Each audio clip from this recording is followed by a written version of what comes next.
Hey drivers, welcome back to Happy Garage. We're happy to have you all with us one more time for another Happy Garage Live. This is the place where we confront the challenges of the hobby mechanic with the right techniques, approach, and reasons to keep your project alive and drive your dream.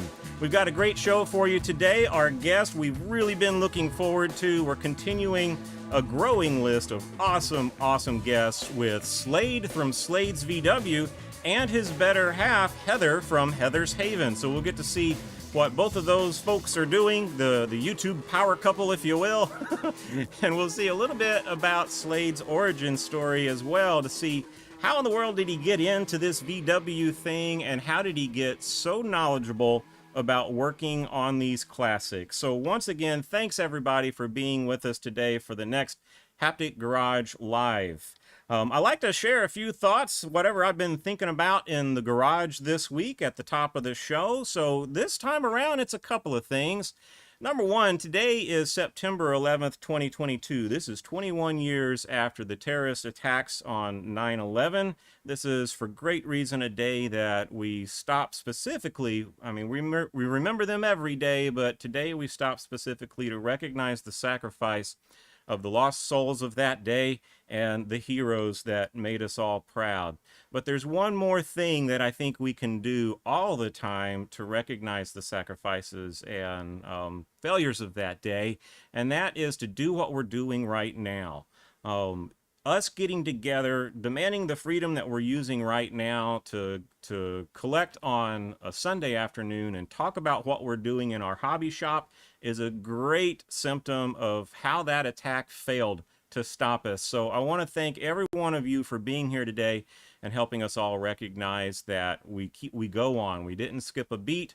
We're free people, whether we're in this country or any other country, and I'm happy to have you all here with me, recognizing that freedom that we all enjoy in one form or another. The other thing that I've been thinking about this week is curiosity. In previous episodes here, we talked about discovery and being connected with why we do what we do in our garage, but curiosity is kind of the engine behind that. It drives all of that for us, and it's a very powerful part of how we find success in our hobby and in the results that we have with the work that we do in our cars and the way that we enjoy them. So let me give you just a couple of examples of that. First, we'll start kind of basic here.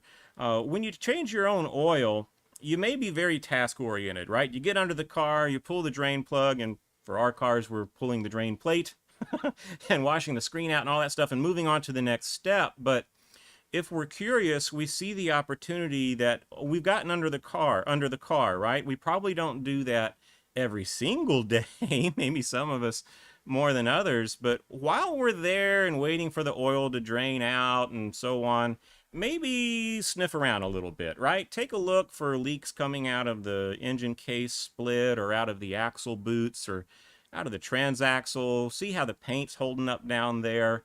Is there anything else that may need your attention? And if not, you know, there's probably something that you haven't totally figured out about how the car works. Like, I don't care how long you've been in this game, there's always that moment, on occasion at least, where you're like, huh, that's how they did that, right? So it gives you an opportunity to ponder how the engineers did their thing. And that kind of leads me to the next example, and that's when we're trying to fix something. When we don't know necessarily what we're going to have to do to solve the problem, when we're troubleshooting and doing our analysis and investigating, you know, my brakes are soft, or this headlight doesn't come on, or whatever. When we're in that exploration phase, inherently there's a lot of curiosity involved in that, and that's going to lead us to the next step. Right? Eventually our solution will be something that maybe we didn't imagine first, and it's because we discovered it. We discovered the solution based on being a little bit curious. So when we're digging into the brake drums and we reveal those brakes we've seen 100 times before, being a little bit curious is what's going to take us to the next step when we say, you know, I see some wear here that I haven't seen before. I wonder what's causing that, right? And so it's that curiosity that will lead us forward and get us better results. Well, what does that have to do with today's guest? Well, he's got a lifetime of experience and an immense amount of knowledge with what we do in our VW hobby. And I got to think that a couple of components of that was, one, a lot of hard work and determination, but also an inherent curiosity of how does this thing work? Sometimes when a person is asked, well, how do you know all this stuff? I'm kind of thinking quietly to myself, well, they pay attention. That's how they know all that stuff.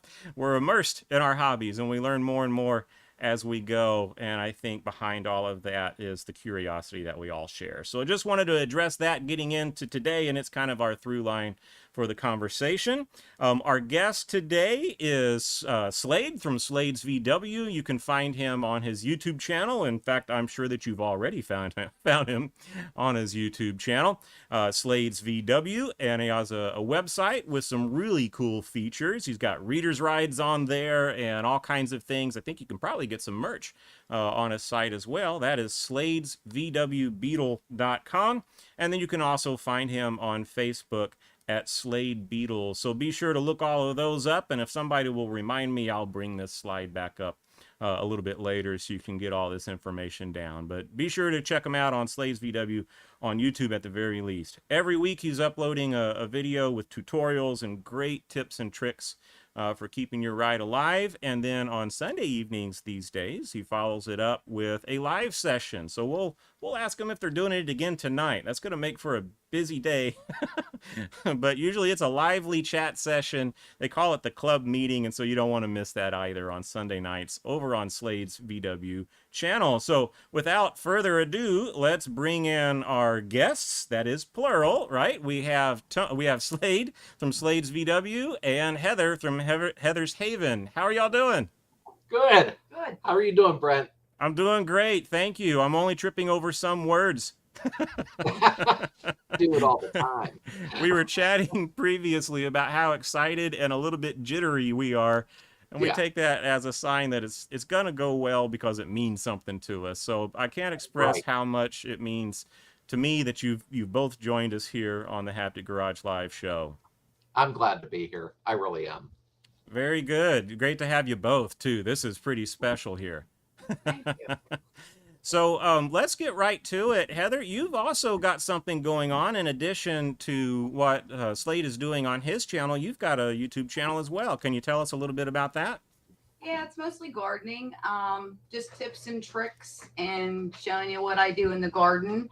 It's more of a Zen feeling. I like to keep it that way because that's how I feel when I'm in my garden. It's like detoxification of the week, type of thing. And I want other people to get involved in that. And even if you're in an apartment, I try to tell people you can grow stuff in your apartment, and it's still getting your hands in the dirt, it's good for you.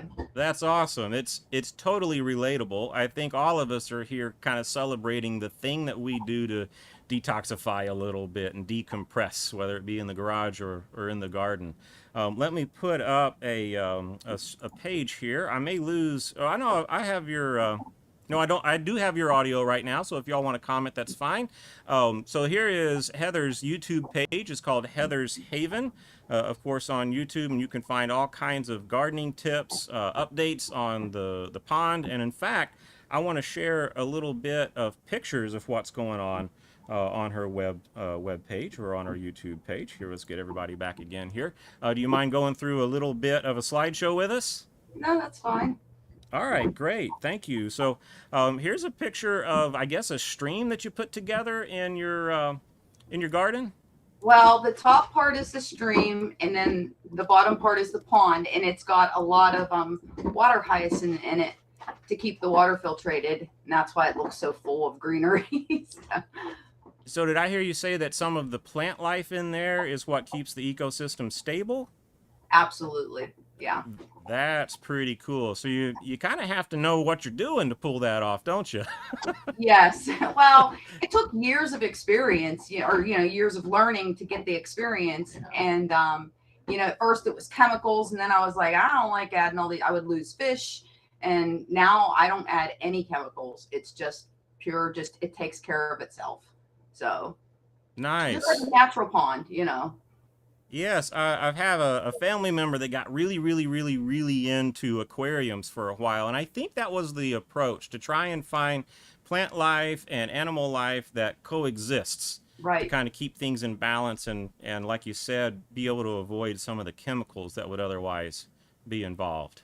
Right. And it's nice not having to spend the money on anything. It's also nice that, like, my dogs can drink out of the pond. They can drink out of the stream. They lay in it, and I never have an issue, never worried about it at all. I use it to rinse my hands off when I'm gardening. But the water is super, super clean. It's just a matter of keeping a bacteria balance, Sure. is the biggest thing. So, and I That's don't cool. get much algae or anything. So it works. You're doing something right. Yeah. Yeah, part of me has to think that this is the way that nature intended. It's done it this way all the time, and it's a matter of us not getting in the way of it, right? Absolutely. You know what? We have raccoons come and they'll wash their little hands, and people say, "Well, they'll take your fish." I've never had that issue. Knock on wood, but I enjoy watching them come and bathe, and I don't know, Sure. it's just fun to me. So, That's awesome. I've adopted something that my grandmother used to say. She loved to observe nature, and I say that about owning a dog. I like to own a dog. All other nature I like to observe. right. Like the raccoons coming and going on their own and so on. That's Right. pretty cool. Absolutely. You just got to Very learn the nice. little, the good and the bad. Indeed. I think this is another perspective of the area that we were just talking about, but I see some, is that koi in the lower right? Some of them are koi. I lost most of my koi Yeah. a year, 2 years ago now, to a blue heron. He came and I put a video camera up because I thought something's going on. I'm losing I had big koi. And, it's like, what's going on? What's going on? I put a camera up, and here I seen this big stork looking like dinosaur thing. Looked like Jurassic Park. It was I have the scary. video on my channel. And he just came in and was just eating them. So now I just put feeder fish in there, 10-cent feeder fish, and they're getting big. And we could So- tell by the arbor outside, one of them is 6 feet tall, because I kind of tilt slightly and I get under it, looking and observing through the camera. Yeah.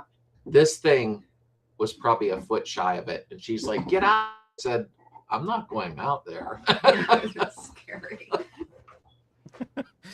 That's part of nature also, though, isn't it? Kind of Yeah. the sad part of it, but it's kind of how the whole thing works, I guess. Yeah. He hasn't been back though. I guess there's nothing he likes in there now. He moved on. He's like, okay, Yeah. I've taken the angel's share and I've moved on. Yep. There's a better look at the deceased koi, the kois of yesteryear. There's a couple babies left from the big koi. So, it's nice. It's a nice balance in there. Everything's working. So, leave it alone. That's how I look at it. Very cool. Well, that's an awesome hobby, and I know you have a lot to share over on the Heather's Haven channel. So if anybody would like to check that out, please be sure to do so. And she's bona fide. Look at this. This is a Certified Wildlife Habitat Award. Can you tell us what this means and what you did to earn that honor? Yes. Pretty much you contact them, the Federal Nature Preserve, and they tell you, like, okay, to have a natural habitat, you have to have clean water sources, you have to harvest rainwater, you have to have a place for bees to drink, you have to have a place for the hummingbirds to eat, to nest, you have to leave some piles of leaves and certain vegetation so that the butterflies, the monarchs, can lay their eggs and do everything they need to do. It has to be completely natural. You can't use any chemicals. And it has to be a place where it's a sanctuary for animals to come, even deer, you know, to be able to drink and be healthy. So that's. And the Game Commission visit. I didn't tell them about it. So. We missed a little bit of that, but you said that the Game Commission visits on occasion?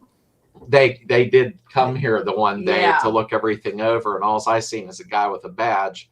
I don't do anything wrong, so I wasn't really worried, but I'm thinking, what's this big man doing coming down the yard? Yeah, I mean, they came just, I guess, to see if I was being legit, you know. Sure. And here he was super, super happy, and I got bird boxes and bat boxes, and you know, I got places for them to nest and to live and I was certified. So I'm super excited about that. Like, and it's like one of those things I like to keep up on and just keep adding more for them, you know. You bet. You bet. I think you're exactly who they're looking for something like this. So that's pretty awesome that you're doing it and that you're so successful at it. So yeah, it's super exciting though, especially when people ask about it. I'm like, hey, come and look, you know, you could do this too, you know. Super easy. Super easy. Very cool. Well, it's awesome that you're sharing it all on your channel over at Heather's Haven too. So anybody that wants to maybe lean this direction or attempt that certification themselves, I'm sure they can get some great tips and tricks. Yeah, I'm actually planning on doing a video on how you get certified, who you contact with links and all that stuff. Oh, sure. I'm hoping more people will get involved, you know. Awesome. Awesome. Well, thanks so much for sharing that with us. Let me go back here. You're welcome to hang out with us the entire time. I understand that you have some other things that you have on your list to do today, but if you wanted to push those back and hang out with us a little longer, you're certainly welcome to be a part of any part of the show you'd like. Thank you. You bet. You bet. So, Slade, tell me about your channel for anybody that, like the one or two people in the nation who haven't seen it. I'm sure there's many who haven't seen it. But it's basically a DIY channel, and sometimes I will throw other things in there. Like I did pallet garage walls, how to do your garage walls free, you know, stuff like that. But I try to not do too much of that because I noticed when I did, people were like, hey, what are you doing? You know, and I think it always is helpful to show certain things, you know, that we could do for free that can save you money. And that's why, you know, I thought I got all these not garage pallets, wood pallets my son was giving me. So I started a technique of doing the garage walls, and I'd seen people do it before, but I try to 98% stay focused on, you know, basic DIY, like how to do the brake shoes, how to do this, how to do that, you know. And I think the best thing that's come of it is when I do see comments saying, I really needed this video. So that's what it's all about, is the community, you know, and helping each other. And I don't know everything. Trust me, I don't. You know, I still sometimes will learn something new and think, geez, after 40 years, you think I'd have knew this. And that's normal as human beings, you know, to still keep learning and learning and learning. But I don't know everything, but I do what I think I know is right, you know, and because once you're on film, it's up there, it's game over, you know. Yeah, but that same sense that you're using to determine whether you should include something in a video or not, that works for each of us just working on our own in our garage too. You know deep down inside if you're doing it right. Yeah.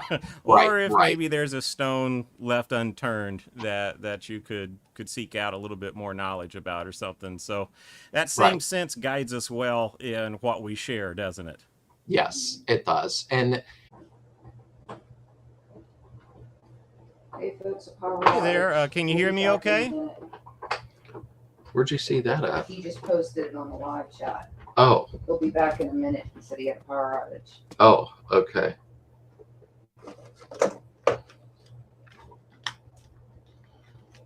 Hello, hello.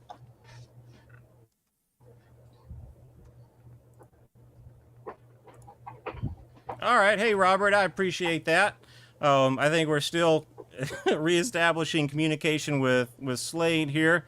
Yeah, my computer just quit. This is something that's very curious to me, obviously. This is the second time that it's ever happened. The first time was also during a live stream. So I've got something that's overloading or something in the computer that I'm going to have to suss out. But the fix has been so far to just reboot and relog on, and appreciate everyone's immense levels of patience with the situation. So I'll figure something out with why the computer seems to be getting overloaded at some point during the live stream. But at any rate, thanks everyone for hanging in there. We're going to get back up and running here in just a moment. I hear my audio coming back from Slade there, so I think he'll see pretty soon that we're back up and running. Yeah, I don't think he can hear me quite yet, but we're going to get there. But at any rate, thanks everyone for... Let me do this while he's taking a look at that, and I'll monitor him separately. This is a great opportunity for me to catch up on the chat. Then I've got some other things that I can share if we need. Chat's very active today. That's wonderful to see. So thanks everybody for that. I see Gary from VW Jawbreaker here, and Frank Falone. Good to have you back, buddy. Good to see you. And Dave G said, hi, everyone. Let me get a few of these on the screen here. Going to enter a couple of things into my settings, and that way we can all see the chats that are popping up. There we go. Hey, we got it to work. All right, so Dave G says hi, and Bob Putty says hello everyone. So good to have you with us also, Bob. And GT Bugger is here, and Don Smith says howdy. This is pretty awesome. You know, this is the reason that we do these live streams. We could avoid some of the hiccups and some of the tripping over words and all that stuff by doing something canned, like recording it previously and then posting the video. And that certainly has its place, but it's what's happening in the chat right now is why we push through some of the rough edges and the learning curve, is so that we have the live streams.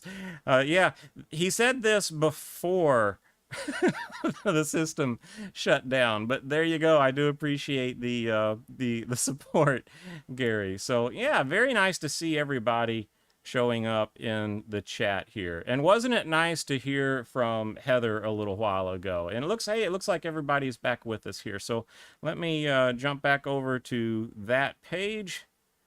Here we are. There we go. Okay. The support there. Can you hear me okay, yeah, Slade? Very nice to see everybody showing up in the chat here. And wasn't it nice to hear from Heather? Okay, I think Slade is listening through the broadcast audio. He'll need his audio on the computer, so we'll give him a chance to find that. It'll probably take about 20 seconds for that to come through, given the buffer. This is how the sausage is made, folks. All the technical stuff that goes on behind the scenes. So you're getting to see us try and troubleshoot as we go. Hey, this is a cool one here. Look at this from Dub World. He says that he's doing a brake job while he's listening to the podcast. So that's pretty cool too. I fully support enjoying this podcast or this live show from the garage while you're getting something done. That's pretty cool. Awesome stuff. Let me check back in with Slade here and see how we're doing. Still working at it there? I don't know whether to come back yet. Okay. All right, cool. I'm going to contact Slade here separately. Look at this show of support. I really appreciate that too. That's pretty awesome. So I'm going to jump over to email and see if we can get Slade back on. This is what being live is, folks, right? We said the other day when we test beforehand, and we said, you know, there'll probably be problems, but we'll figure it out. So we're just in the process of figuring it out now. Oh, and it looks like he's doing what I was about to suggest. So he's going to jump off the link and then come back in. This is probably the worst time that I could do this, but I'm going to appeal for guests. I'm enjoying this so much, believe it or not. I was so excited about getting this started today, and despite the problems we're having, I'm having a great time with it, and I want to do more of this. I'm certainly happy reaching out to people specifically, but if you have an interest in being on the show and putting yourself through this chaos, there's a chance that we'd love to have you. What I'm looking for here is a positive, humble message that you might have about your involvement in the hobby. We like to keep it honest and clean here, so if all of that is acceptable to you and you're in this hobby, you don't have to be a YouTuber to be of interest here, then maybe hit me up. Contact@hapticgarage.com is a great way to reach me. That's also the email that you can find through the About page on the Haptic Garage channel. So if you have some interest in maybe being on one of these live streams in the future, based on what's happening right now, you might be a little crazy, but aren't we all, right? So feel free to hit me up, and we might be able to arrange something. Let me check back in with Slade here. Can you hear me okay, Slade? Okay, I think I see the problem now, and this is a testament to Slade's patience. Can you hear me now, Slade? There was something that I needed to send him from getting all cranked back up again that now I'm finally sending. So if he wanted to zero out and try that again, I'm where I should have been when I first got things started back up again. Is this working now? Yeah. Yeah, I can hear you fine. Can you hear me okay? Yeah, I just started clicking buttons. I finally clicked some buttons that I should have clicked a couple of minutes ago, so my apologies for the delay. Oh, hey, it happens. I clicked some type of refresh thing inside of the browser, and it just grabbed it. Nice, nice, very good. Okay, so I think we're all back up and running again. Yep. Yay, yes, a round of applause for Slade and Heather sticking with us through all of that. It happened. It happened. Very good. Yeah, that only took us an hour. That was cool. All right, well, the show must go on, and who's joined us here? That's Raven, my one dog. She wants to play. Nice, nice. And Lily is the Rottweiler, right? Yeah, Lily's the Rottweiler. She was told to go in her bed because she was kind of getting a little rowdy.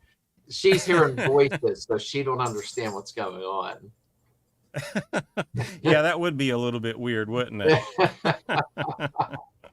I think a lot of times, even on Sunday nights, usually the dogs will come in here, which I don't normally do, and they just start carrying on. I like think children. Yeah, they know I'm busy, you know.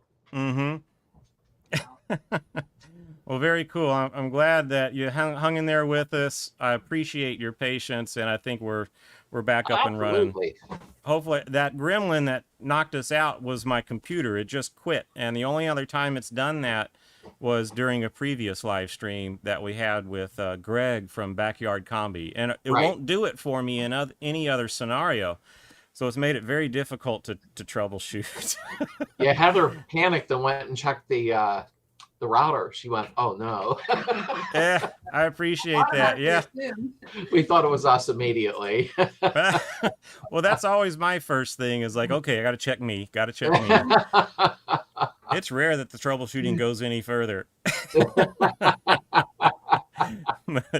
All right, what I want to do is go ahead and move on to some of the stuff that we'd planned to share today. What we're focusing on is, like I said earlier, how did Slade get to this point where he knows all of this stuff, right? What got him in to Volkswagens in the first place, and where did he get all of his experience from? So I'm going to go to the slideshow now, and we're starting off with this awesome picture of somebody who is ready to take over the world. Yeah, I think I was about, I think I was 14 or maybe 15, but probably 14. And I got into guitar. It was short-lived, but I had a lot of fun with it, you know, and we'd even got a local band together and we're playing for a while. And then I realized that there was just me and another guy because everybody else They wanted to go have real fun. I'm like, well, that was it for that. What songs were you playing, or what were you doing, originals or playing covers? Actually, we mostly focused on, oddly enough, like Led Zeppelin music, Pink Floyd, Triumph, a lot of this stuff back in the day. And I had a lot of fun with it. And I was really bummed out, I guess, because my son at the same age picked up a guitar and he started having a lot of fun with it. And he was a natural. And same thing, he got a girlfriend and whatever, and it was like, oh, okay, well, I'm done with this now. And he was actually really, really good, sadly. Yeah. Isn't that the story with the garage band thing? I hope you don't mind me calling it. That's what I was in. It's true. It's true. Yeah. It seemed like everything in the world competed with band time. Yeah, it did. It really did. And it gave me peace of mind. Music is great, and I won't get into a lot about that because I'm not like the god of music or anything, but music is just such a great outlet. It's sad that they don't allow us to use music in our videos because of copyright infringement and so on. But I always like play music when I'm in a garage working with it when I'm not filming. And it's nice. It's so nice and comforting one. But then when I turn the camera on, the music has to go off, so. Nice. Yeah, it does. I have the same limitation, and it's okay. It's worth it. I enjoy sharing what I'm doing. I know you do too, but you're right. We have to make sure that there's no music. We've run into this in some of our live streams on location too. Yeah. There's usually some music being played somewhere, whether it's out of someone's stereo or area audio or all of the above, and it can be a thing. Yeah, and I went to a car cruise, I believe last summer, and I thought, I'll film it. I'll bring everybody with me. And oddly enough, I filmed the whole thing, walked around. I wasn't even thinking about the music. It never hit. And then I put it on, uploaded it, and a strike. And I'm like, what is wrong? What did I do wrong? And I realized music, dum-dum. I wasn't even... I was still newer to it yet, so it didn't catch me that, oops, that's a big no-no. So live and learn as you do these things, Indeed. I've had a similar experience. It's manageable, but it's one of those things. Right, absolutely. Here's a great picture of the two of y'all. I know there's some history being played out here, but yeah, what a great picture. Oh my. Yeah, we had first met then. That was probably, well, not first met. We first started dating probably a month prior to that photo. That was on what they call the Gateway Clipper, a big ship we went on and had dinner. And oh, nice. That was a lot of fun. I was her mechanic actually for quite some time. Yeah. And then I'm like, that my boss always said, oh, there's something wrong with my car. Yeah, I figured that out after a while. Could not figure out what was wrong with her car, wouldn't act up for me, and that it was funny. Well, I guess it was. My boss had said, whatever you do, don't ever date a customer. I'm like, yeah, I know. And I didn't. For 6, 7, 8 years, I don't do stuff like that, and treated women the same as men. And then she come in a couple of times, and I'm like, wonder if I'd really lose my job. Yeah, guess we'll find out. Yeah. Yeah, but you know what? He liked cars, and I was like, "This is great." So. Yeah, 32 years later now, and we're close. We really are close. We really are. It's not, I see on Facebook a lot of people will always say, you're on Facebook and everything's perfect in your life, as a couple, but it really is. We're a team. We've never had an issue. And I just slap them around a little bit. Yeah. Keep them in line. Yeah, she straightens me out sometimes if my brain starts all over the place. She's like, no, calm down and think straight, Well, team is the word that comes to my mind, that you two are a team, and as wonderful and desirable as that is, it's incredibly rare, and it's always wonderful to see an example of two folks that have found each other and form such a powerful team. Yeah, it is rare in this day and age, sadly. Yeah. It's most of the people that we knew throughout our 32-year adventure, I call it, is divorced. And it's unfortunate. Sad. I don't like to see that for people. Yeah, It's that's give. a rough one. Yeah. Take and give. I Yeah. mean, you know, you gotta.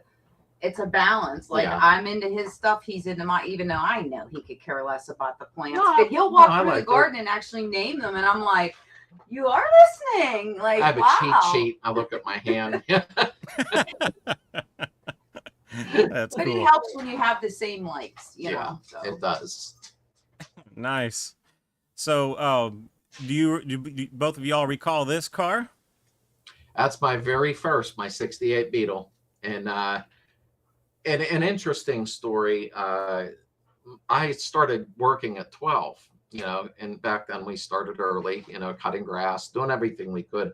I kept putting money aside, you know, because a few of my friends were a little bit older than me, so they were already driving.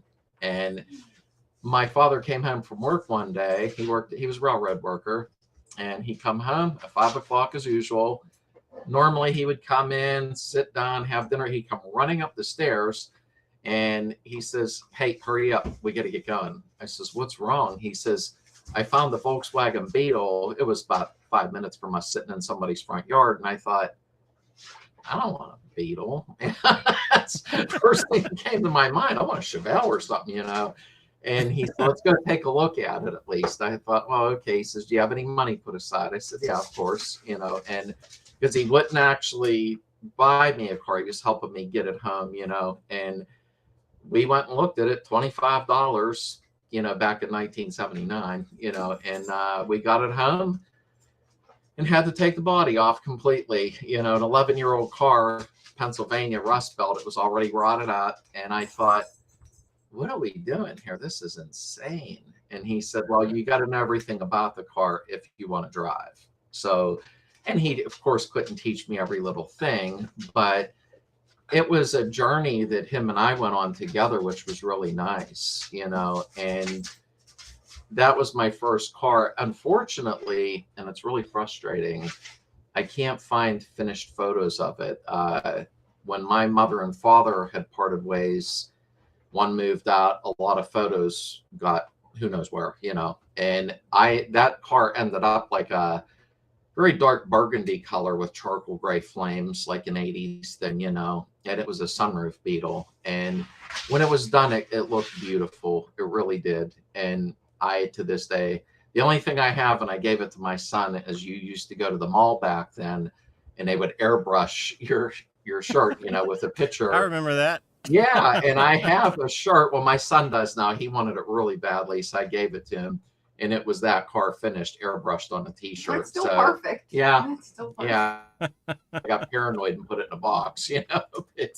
That was my first Beetle. And that car I'll never forget, just for no specific reason, I guess because it was my first car, you know, and I had a lot of fun in it. Even my friends who smoked cigarettes, I'm like, "No, you can't smoke in my car." And I smoked. So I was like, yeah, I really liked that car. That's cool. I think there's something about your first car. That's the first vehicle that gives you that taste of independence that personal transportation provides in a way that nothing else can. And so you're not going to forget that. Yeah, exactly. And I have a 68 in the garage now, so it makes me feel good. Yeah, there's the silly sun visor I started out with on it. And this is a sunroof bug too. Yeah. And I didn't have to mess with the cables then, thankfully, you know, and oops, I'm sorry. I had a lot of fun with that car. It wasn't fast. It was a 1500, then it ended up 1600, but that was a semi-auto stick. And even as 16, as I started driving it, I think it was 2 months later, I was ripping it apart and putting a 4-speed in because I thought, I can't even pull out, you know. So it was just no power. And, you know, that was a good learning experience because I know when my father came home from work, he did say to me, would you quit taking the engine out of your car, please? Because I kept pulling the engine out, cleaning it, putting it back in. I don't know why I did such things like that, but I switched over to speed. So I started that stuff pretty early with, and we didn't have internet, obviously. We only had like a Chilton's manual back then. So I had to learn pretty much just on my own. And we had a local buggy shop, which has been gone for quite some time. And yeah, you're right. Yeah, you're right. And it's funny because at 16, back in 1980, at that point, I went there for floor pans and heater channels. And Jack was his name. He no longer has that shop. He said to me back then, he goes, "You caught the bug fever. You're going to have this the rest of your life." And I thought, this guy's a real boob. You know, that's not going to happen. What are you talking about? And I always think back of that, you know, clear back to 1980 of him saying that. And I thought, wow, that's amazing. I don't know how he knew then, you know, but I guess it was what it was. That's cool. I was noticing these the cheese slicer tires on that thing. That's probably the stock size, but don't they look skinny? Yeah, they really do look skinny in that photo. I ended up, that was more of a at the body back on type of thing, and I must have took some pictures of it. And later, of course, I went with wider tires, and we didn't have then the metric system on the tires. And I remember on the back, G6015 or something, you know, and my dad saying, "Wow, you're going to lose a lot of power." And I thought, nah, but I did. Friction. It gets you every time. And it was amazing because I did drive it non-stop. I mean, of course, it was my only car, but between working, you know, when you're young, you're riding around with your buddies non-stop, you know, and I put so many miles in a car, and not good miles. I mean, I was hard on it because I was 16. Them motors are pretty tough, more than what people think they are. Yeah, there's a duality to them, and so I certainly see that side of it. Once one's put together and it's happy, it's in good balance with itself, like the parts are kind of in the same stage of wear cycle, if you will, or at least, you know, you have at least some balance in the combustion chambers and so on, then yeah, that's something that'll putter on for a long time if you take care of it. But you know that when you take these things apart, you can identify 1,000 things. It's like, wow, if that's not right, we've got problems. Yeah.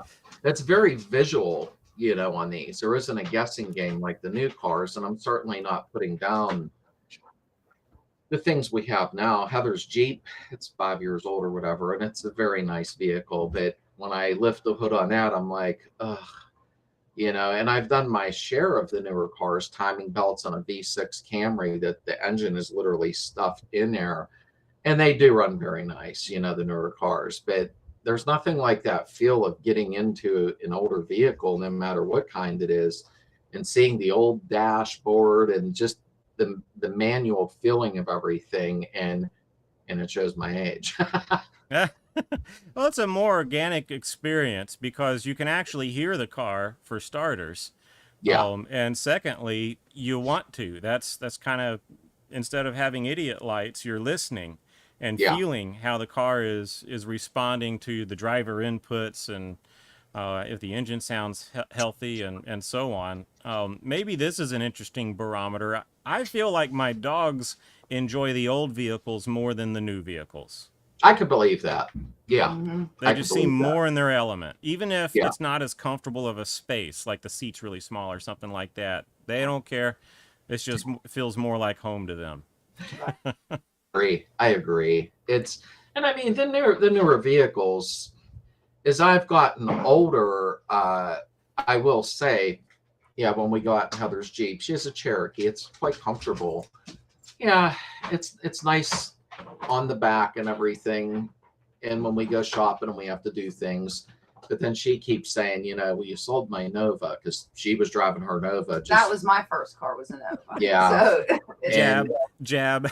Yeah, it was. I should have never done it. And I forgot to send you a photo of it with her near it. And It was the old inline six. I think all the big three, you Love know, that car. Love that or car. even AMC, all of them with inline six, just, you couldn't beat them, you know. And finally one day I said to her, you know, you're going to work.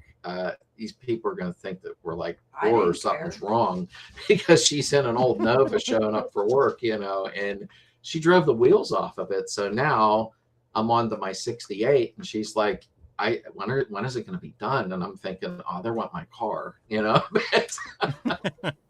So I picked that 67 up for her, so it's kind of on a waiting list sitting there, you know. And Nice. unfortunately, I'm gonna start messing with it though. yeah, she already said, do you mind if I start on it, because she knows I'm on I the don't wanna 68. wait, you Yeah. know? She I wanna wants wait to for it. drive it, Yeah. and it's a solid 67, you know. But Who doesn't get excited about their new project? yeah, Oh yeah. You want to exactly. get out there and get on it. Yeah. The only Oh. problem with where I'm at is we have winter coming up now. Now I can get stuff done in a garage, but the second car outside, you know, and it's difficult in the winter here, which you got it made in Florida, I'm telling you, no matter what, because I have a torpedo heater. So the moment I turn it on, there's no filming. I got to stand there and wait. Then the garage gets a temperature. I film for 15 minutes, stop filming, turn the heater on. So it's a process. It takes probably 3 times longer to get a DIY video done in the winter, where in the summer, unless my neighbors are doing anything strange, you know, I can roll right through with them, you know. It takes some dedication, doesn't it? More than what I knew. You know, I used to watch YouTube, and well, I still do, obviously, but I would watch people like Musty One and 5150 Jason, who I've become friends with. Jason, very nice guy, and I watched him, and I really never thought much of it, because just like watching a movie, a major, you know, motion picture, you don't think much of it until you start filming. And I thought, wow, I got to keep stopping, move the camera, stop, move the camera. Then I got to edit the film. And by the time I'm done, I'm like, wow, it was more work. I have a whole new respect for YouTubers, because I had never realized how much work it really is. And maybe I shouldn't use the word work. Maybe I should use just the word like a project. But it turns a 1-hour job into 3, and then by the time you edit it down to a 30-minute film, because you don't want to bore people. And when Heather started filming, she went, wow, My first couple believe videos this. were like I put up, I'm like you're taking so long to upload. He's like, well, did you edit it? I'm like, no. I'm like, it was like 2 hours long. I didn't know. I wasn't going to tell them that. She took the whole video and just shoved it out. I'm like, no, don't do that. I had no idea. Yeah, well, even, I mean, there's some channels where that works, where it's a one-take deal and they upload it, maybe add some graphics or something, and it works for them. More power to them. I don't know that I'd be able to make that work. Right. But even with just that, even without all the editing and the creativity that a person may put into it and so on, it's a big amount of work, and that's okay. Yeah. That's, no one viewing anything has to feel bad for anyone. It's just, part of, if you want to do this, that's part of the territory.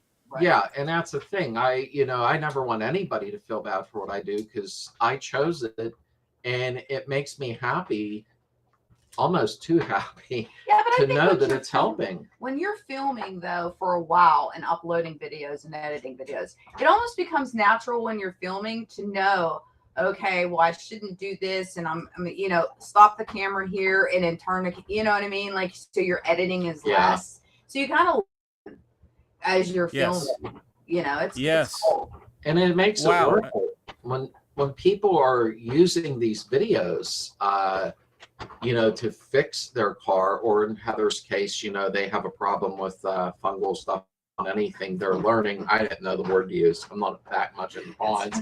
But you can beat me up in front of you, Algae. But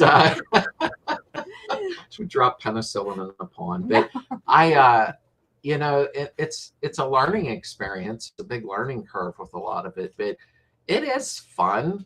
But the main thing is keeping the VW community together as one whole. and that's the important thing. Back in the day, we didn't have internet. So when we wanted to work on the cars, we had to like be self-taught almost, for except my dad saying, hold the dang light, I can't see, but that we all grew up with that, and I think that the biggest benefit at all is not me filming, none of it. There's no fame or glory. I'm just a guy with a camera. But the people that get online and think, I got to know how to adjust these valves, I'm not understanding it when I read it. Everybody learns at a different rate and a different pace, technically. Me, I'm more visual. Like when you did the video on the industrial tins, I didn't even know they existed. And I watched your video 6, 7, 8 months ago. I really don't recall when. And I was like, oh, thank you, Brett. I had no idea. And that was such a good video. And that's the thing of it, is I learned something from you. And, it's nice because these videos are helping people. And hopefully it just keeps extending out more and more videos where people will look and go, oh, good, I needed that video too. I think the most popular one I had was 2. One was Solex carburetor. I went over the whole thing about the Solex, and hearing a lot of the comments are like, thank you, my car's running good now. I'm thinking, well, that's great because mine's not, but it's okay. Ours isn't even running. Mine isn't either. It's the throttle shaft. You can't, there's no quick fix for that. That's got to be done right. And right. All of them have that. It's about helping each other. That's what this whole thing is. And I've enjoyed the chats on Sunday nights. The people are fabulous. They really are, And Indeed. Sometimes our chats lead into talking about old movies, or it's a little bit of everything. So I've been really blessed with that, with the folks that come in and hang out there. And a lot of people have been buying T-shirts and stickers, which helps get the name out there.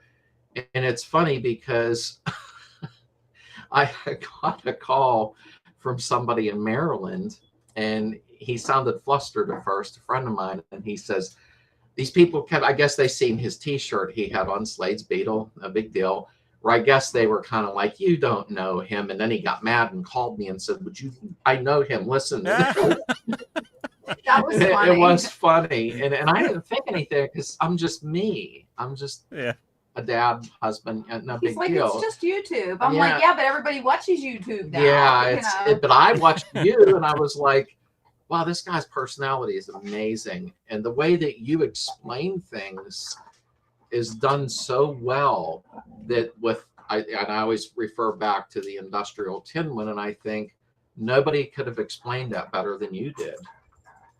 I appreciate that. That's a very kind thing to say, and I'm glad that you got something out of that video.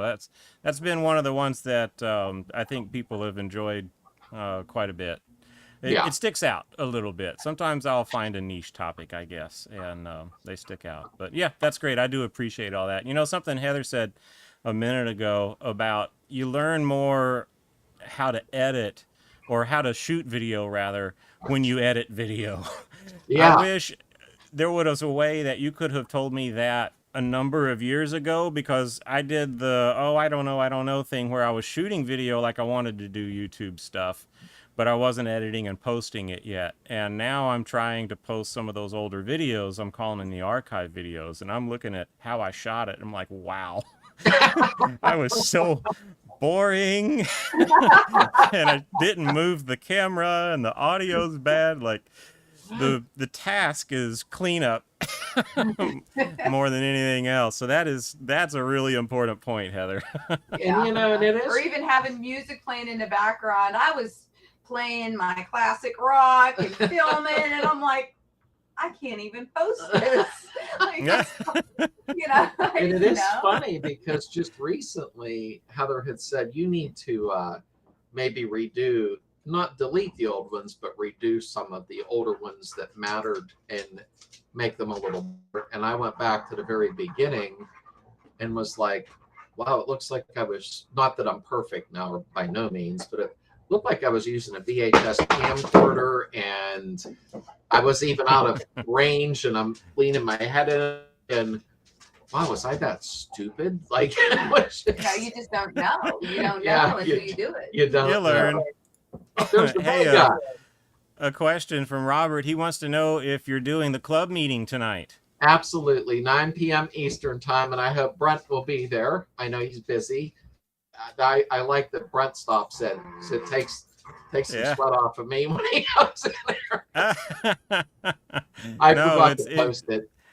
It's awesome to have the chance to do that every now and then. So yeah, I'll try to make it in tonight. It's a fun time, and lots of good open chat going on. So Sunday nights at 9 p.m. these days anyway, over on Slade's Beetle channel. You can pop in for the chat that Robert was asking about. But yeah, very good. I've put the Vega up on the screen here. So we're moving through a few of the maybe non-VW cars that you've had over the years. So I think it's fun fact about the Vega is that's the car that is on an amusement park ride. Does anybody know which one? This car is right in the middle of an amusement park ride. I've got a little bit of an unfair advantage because I'm in Central Florida. Nudge, nudge, wink, wink. I'm not That'd sure. be fun to see if anybody in the chat knows where this car shows up on an amusement park. But yeah, tell us about your Vega. That was my second car. I kept the Beetle for about a year and a half, maybe, give or take.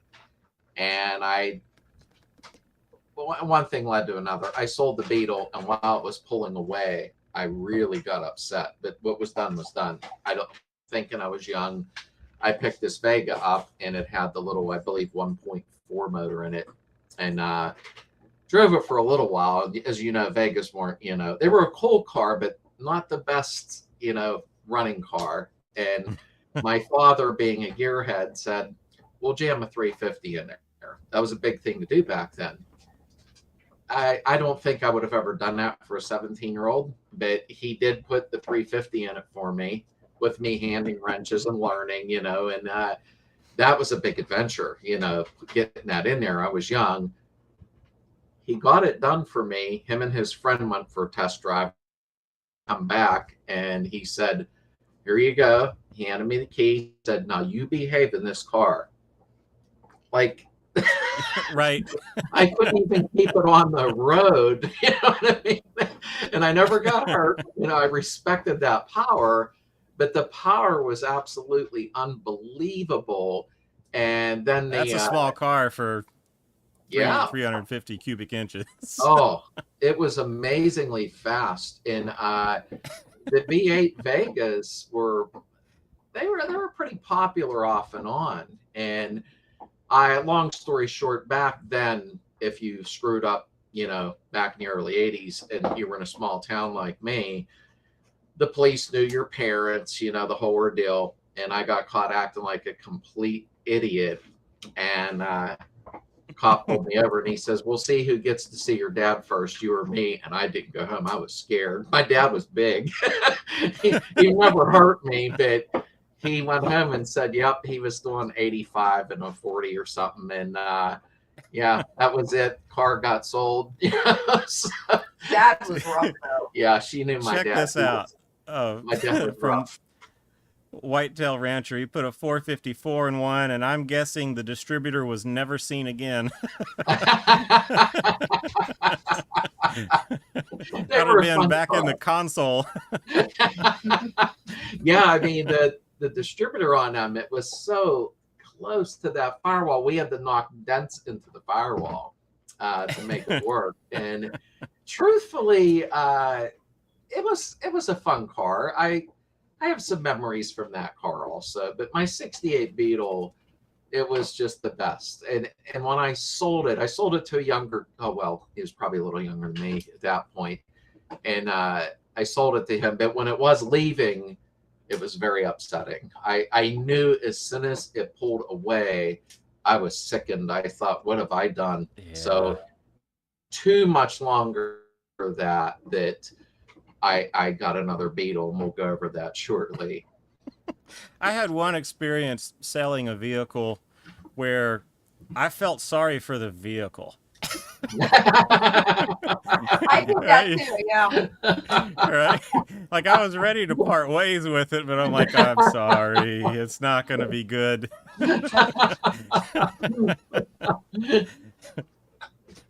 But Yeah, there you that go. the 85 Buick driver had hit me.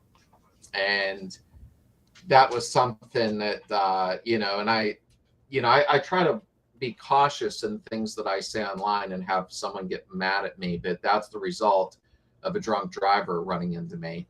Mm. And it was a pretty horrific accident late at night. And I maybe shouldn't have sent that over, but it's just things that you go through in life, and there's a dent in the windshield there that was from my head. it was a Ugh. pretty nasty crash.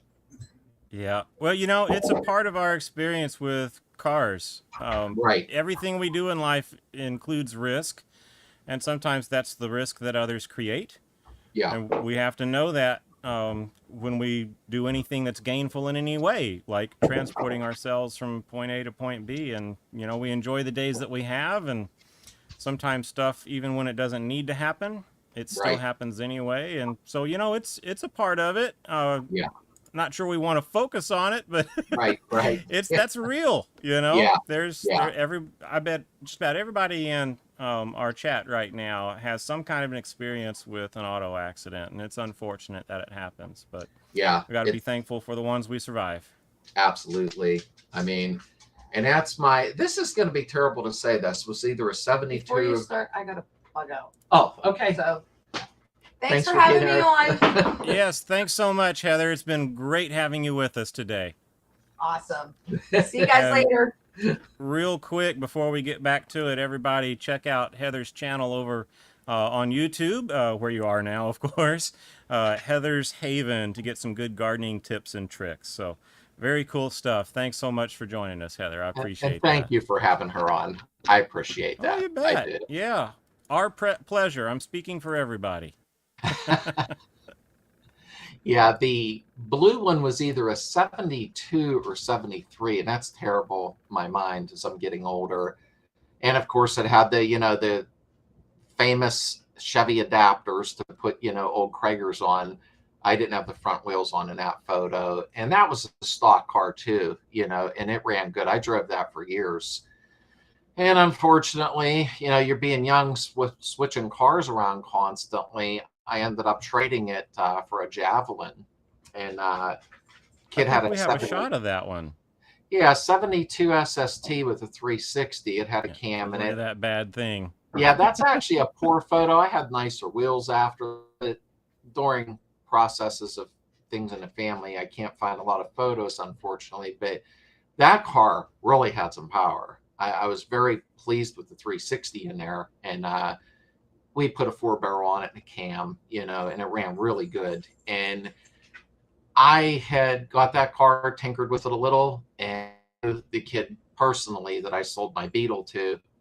And of course, I got a hold of him and said, $100 was a lot back then. And I says, I'll give you the Javelin back plus $100 to get the Beetle back. And he was not having it. So, oh, wow. I knew. I'm like, why did I do this? And my dad said, that's the second time you've done this. What are you doing? But I would get bored quickly. And then when the Beetles left, that's when I would get upset. I never realized how much I really, really enjoyed them. I really did. And oh, that's Heather. I was glancing over at my screen. What's going on? Where am I? I thought that looked like Heather. Anyhow, yeah. And, I think when we're young, we do things and we think, oh, that was a bad move. Well, I think I still do that. But, it's part of life. But the Javelin, I was always into the AMCs. My buddy had a Gremlin. He put a 343 in it and pumped it up, and it was a lot of fun. I always liked the oddball cars like that, the AMCs. Too. Yeah, oddball and stuff that's a little rough around the edges. Yeah, it really gets my attention. Let me see if I can find it here. Here's a follow-up on the 454 in the in the Vega. Oh, Michael said, "Yep, had to move the firewall back 6 inches." Oh yeah. Oh yeah. I mean, even with the small block, we were beating the firewall in, it was tough to fit it. It really was. That's funny. Oh, I wish more of that still went on today. Right? It's a little bit of a bygone Yeah. era thing, but we're still doing it. This crowd knows what's Yeah. up. Yeah. That's the 79 450 SL. When I had gotten this home, I rented it before purchasing this house, and the landlord was super nice. He was 88, 89 years old. He was the original owner of that. And I bought it off of him very cheap, just a great guy. And I realized it needed a timing chain and guide rails. That was not fun to do in that type of car. You have to feed the thing in, and did it. And I drove that car for quite a while. I've owned 5 Mercedes. I love them. They're a little hard in the pocketbook parts wise, but I drove that car for a while. It had the removable hard top, soft top, and it was a blast. I really, really liked that car. And then one That's day, sleek. how it goes. It just got I remember bored. those wheels that they had on the Mercedes for a while. They looked like Right. that.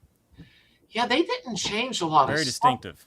They stayed with certain things for a while, like, cosmetic wise, like the wheels and such. And but it was a great car. I mean, it was like driving a tank. I mean, the thing was just so heavy, and it only had, I believe, 180 horsepower, but it must have been geared the way it should have been, because I could take off and the thing would really haul, and I enjoyed that car. I really did. My daughter, anytime I left the house, my younger daughter loved being in that car, and it was a nice car. I mean, you shut the door, it felt like you were closing a Sherman tank. It was like, wow, but as life would have it, I was raising kids at the time, and trying to help them more than anything was very important to me. So I let the car go and kept things low key, Yeah, that's nice to have something like that, even for a while, Absolutely. I can think of a car or two where I was excited to get it, had a lot of fun with it, and when it was time to move on, it was okay. I'd had my fun with it. Yeah, absolutely. And that there is a Honda 554 with the 4 carb setup, just like the 750. The engine sizes were more closer than what people think they were. I built that in my basement. When I got that, it was a complete stock. Looks great. It was fun. It was a learning experience. I mean, I never built a chopper before, and I was younger, but I actually had bought that off of somebody. It was completely bone stock, though, and I transformed it into that by cutting the down tubes and stretching the backbone, and it was a lot of fun. And I think that it caught a lot of people off guard then, because they weren't used to seeing that. So it was like, it had an 8-inch over front end and blah, blah, drag pipes. And I completely conformed. I know my neighbors had watched me roll this stock 550 into my basement, and then out come, that. And my one neighbor, it was funny. He said, you said you were building a bike. I had no idea. I guess he thought I was just playing around painting it or something. And at that point, then Orange County Choppers, or whatever they were called, the guy and his son that fought all the time, that just started to become popular on TV. And I'm like, if I knew that, I would have filmed the whole process, but there was no YouTube or anything then, you know what I mean? It was a lot of fun. It's something I did along the way, and I sold that to a fellow that was in probably his early 40s. He's seen it and literally he's like, I got to get to the bank. I'll be right back. I'm like, do you want to hear it run? Yeah, sometimes the excitement helps us skip a few steps. Yeah, that's exactly it. I was actually shocked. It sold like in about an hour or two. It was weird, but it was. After that, I had a couple brand new Harleys, and no ignorance meant that a lot of the texting and driving started later in life. And I thought, okay, I'm done. There's too many people coming in my lane. I had kids to raise, and I thought, all right, I'm retired. So I got back into the Beetles, of course, which we all know how safe they are. So I mean, Not exactly an answer, but at least you look bigger to everyone else, right?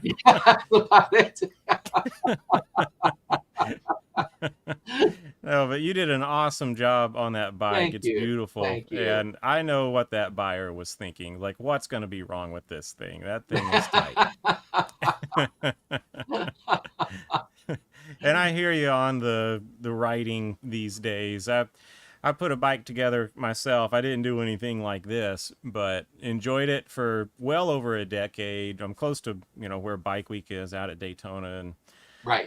really was great while it lasted. And then it just got to, like you were saying, where I had to avoid pretty awful situations too frequently, and that takes the fun right out of it. So I was like, all right, I still have it. I know no one wants to buy it.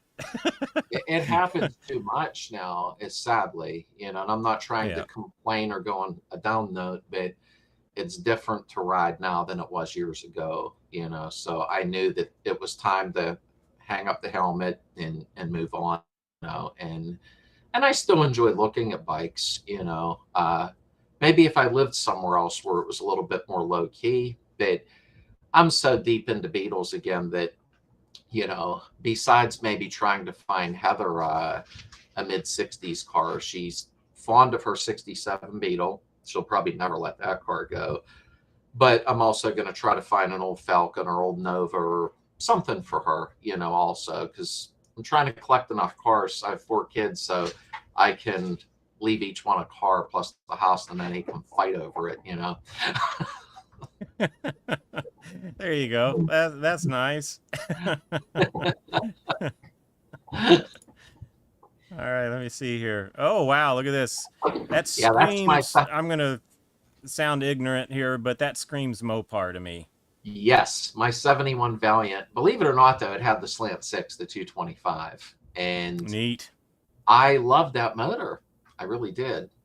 I used a lot of Clifford performance stuff on it, but that one there I had picked up from a fellow local, and it was a 4-door whole deal, but I thought I can make it look nice. That doesn't look like when I bought it, and that was a fun car. I actually drove that around for a while, went to a couple car shows, and it got more attention than I thought it would. And I was watching a movie with Heather the one night, and had it not had the bigger tires, and maybe if it was red, I was watching a movie Duel with Dennis Weaver, where the tractor and I looked. That was Spielberg's first, I think. Yeah, yes, it was. And I looked and thought, wow, that's the same car. So after that on the highways, I was, looking around. Yeah. Is there a Kenworth coming after me? Yeah. Michael was asking if that was a CB550K. I believe it was the Sport for some reason. It's been a lot of years. That was back in 2000, I think 2000 or 2001. So it's been a long time for me. It was like a greenish colored with the gold stripes from the factory. I do remember that part. Yeah, the slant 6 is nice. It is.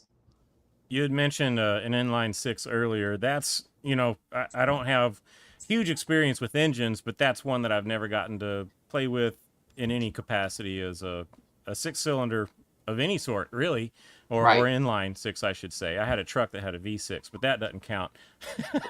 A stove bolt is what I'm trying to get to here. I'd love to work on a 235. A 216 would be fine, but a 235 stove bolt would really, really be cool. The inline 6s were amazing. Even Ford's 300. I mean, Chevy's 250. I think they were made for more of a workhorse. They were torquey, and I never had no issues, except trying to get parts after a while started getting weird, but they really, really did run well. They had a lot of torque, and the gas mileage wasn't that great. They had a little 1-barrel, so you were hammering it to get going, which consumed fuel. So I never really got good gas mileage, but that's what Heather's Nova had, and she loved it. She drove that car everywhere until finally I ended up selling it the one day, because hers was a 4-door, and it was a little hard to get body panels for. So I said, it's time to retire the Nova. And she still brings it up 4 years later every day. I need my Nova. So I'm like, you'll get another one. The over-the-road truckers, I believe, of the 50s were driving gasoline 6-cylinder engines, just wound out with a giant rear gear, but and still going slow. But I think that's how our goods got back and forth across the country. They made it. They 70 made it years ago. Yeah, absolutely. Yep, they made it. That's where the reliability comes in, right? That's Dave G's car that's in the chat. I don't know if he's still in here. That's what it looks like now. That's the first go around on YouTube, the 73 Super. Now, I didn't have it lowered like that. The fellow that he bought it from had it lowered. When I first got that, I don't know if anybody ever remembers my first videos. It was just a rolling shell, you know, even the... I remember the paint job you did on this, and now the I'm seeing... Rust-Oleum. I like the Rust-Oleum paint. Beautiful. I do.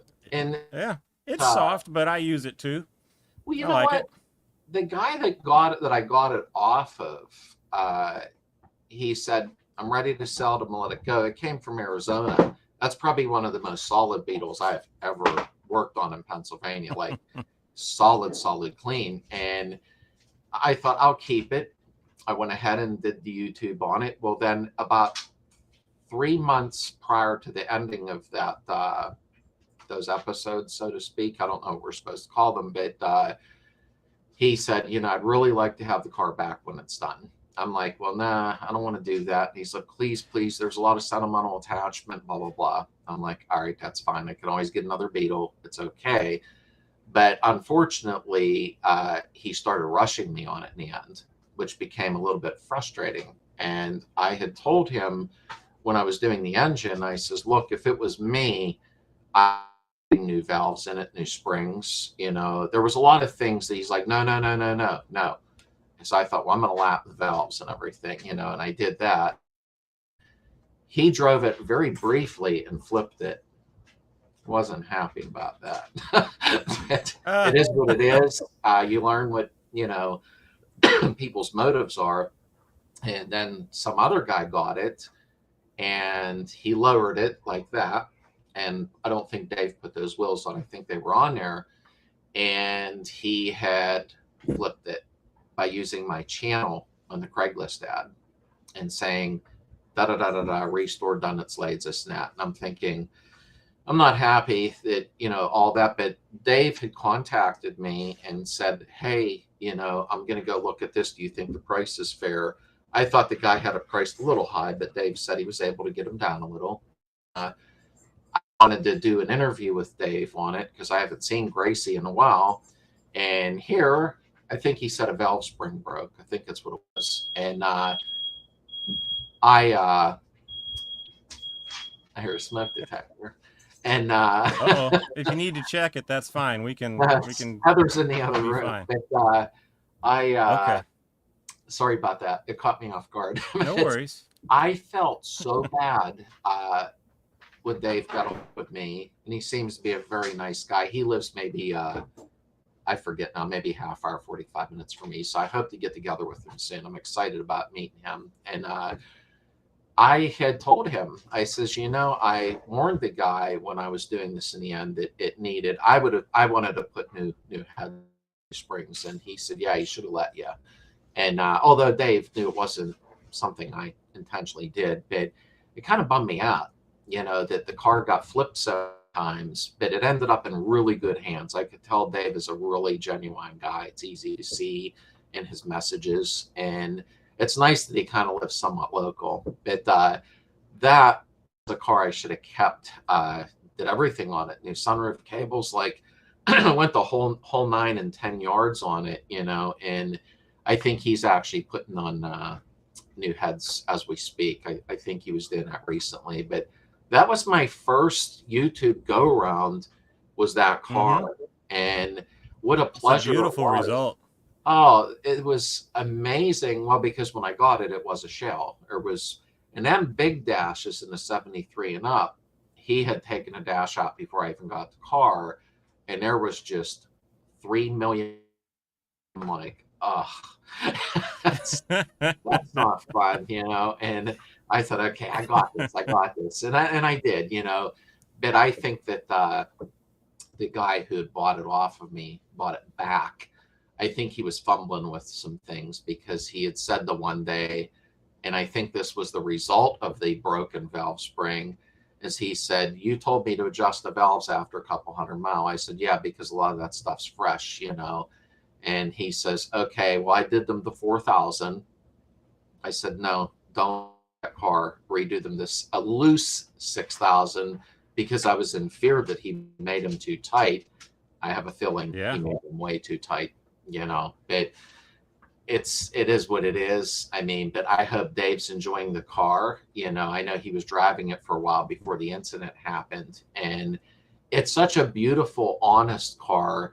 I don't realize living in the Rust Belt that there are other areas out there that they don't deal with heavy rust like we do. So they don't disappear in 30 minutes. Yeah, right. And it's like, wow. And it was just a shell. I was thinking, I got to be missing something. I kept looking underneath the car and looking all over. And now that I got the 68, which is fairly solid, I can't complain about this car for me pulling it from a junkyard. You know what I mean? And it's actually fairly solid, but I don't think I'll ever find a car as solid as that Super Beetle again. That's cool. This is such a beautiful car It is. that you put together there. I'm happy. So we've got what you're working on now. Yes. You mentioned this was another 68. So a lot of the content that you're sharing on your channel is focused on the work that you're doing on this car. How's that going? It's actually coming along pretty well. I paused temporarily because I was lacking power to the garage. Justin, excuse me, came over and did some welding for me. One thing where I lack experience is the welding. My welding is not great. I need to learn to practice when I have time and get better with that. But he did my rear quarter extensions. And when he came over, he see me turning off a couple lights, unplugging a compressor, unplugging my mini fridge. And he's like, what are you doing? I said, because you're going to weld. I don't have enough power. So a couple of days ago, Heather and my little daughter, Heather, we dug a trench 65, 70 feet long. I didn't get the witch ditch. You were right. I should have got it. I know. And I thought I saw a tiller involved or something. It was an electric tiller. Yes. I'm like, that's smart. That was Heather. Because that'd make it easier to scoop. We started digging and she said, wait, I have something for you. Well, she's the one with like the cement mixer, the rototiller. And she brought that out. And she ran it a little bit and she was getting weird. I'll do it. And she went, I don't know. I'm like, I'm not going to break your rototiller. And then she was getting weird with me using it. She don't like me messing with her stuff. And we tilled it and then it was just shoveling it right out. And then we had a boom, deep hole with a path. And I got the wire run. So now I can be much more productive in there because it was getting difficult with limited power to the garage. And my garage is about 70 feet from the house. And of course, my breaker panel in the house had to be on the other side, so, but I learned something. Wire was the most expensive part of the whole project. It's insanely expensive. I mean, it's always been expensive, I guess. Oh, yeah. But now it's crazy how expensive it is. Yeah. Talk about copper and commodities and. Yeah. And I had to run 8.3, because I wanted dual circuits. And I thought, all right, probably about $100 for the wire. I don't know what I was thinking there. And I got to the store and went to Lowe's and I was like, oh, and then the guy said, very good. I'll help you out. He says, you're going to buy this wire and run it through a pipe. He said, just buy the underground wire and save yourself all the money. And I did. And I today will be stripping that wire in the ends and hooking everything up. And I'm looking at the wire thinking, this is going to be a bear to strip the ends off of. This stuff's huge. Box cutters and a light touch. It's coming along good. The undercarriage is almost pretty much finished because I had the wire wheel. I think that's all I do. And I got it all stripped down and got the rust bullet put on, which I love rust bullet. I've liked it more than the POR 15, to be honest with you, just from people that I know that have used it over the last 10 years and the outcome of it. And yeah, I still got a long ways to go. Sadly, the way we film, and this isn't to give away, well, it's not really secrets, but I'll probably be having the car on the road and they're still going to be watching me put the engine in, just how the filming works out. But I try to stay ahead of the game and pause and do a film because 2 weeks ago, somebody had said to me in a club meeting, my window, it's tough to get up and down. And somebody said, hey, just spray some PB Blast. And I said, wait, and that'll be this week's film. I says, I will pause what I'm doing and do a film the right way for you so that because sometimes when you PB Blast them or lubricate them, 2 weeks later, they're tough again. So I got a pretty exciting film coming out this Friday to where it'll show if you do it the way I do it, then you should be good for, I won't be around in 30 years, but it'll be good where it'll keep moving, So I will be watching that video. Yeah, sometimes I will pause if it's convenient enough, where I have something on hand to do the film. And because I've had some people say, hey, can you hurry up and cut a film on pulling the transmission apart? And I'm like, I'm not even near that yet.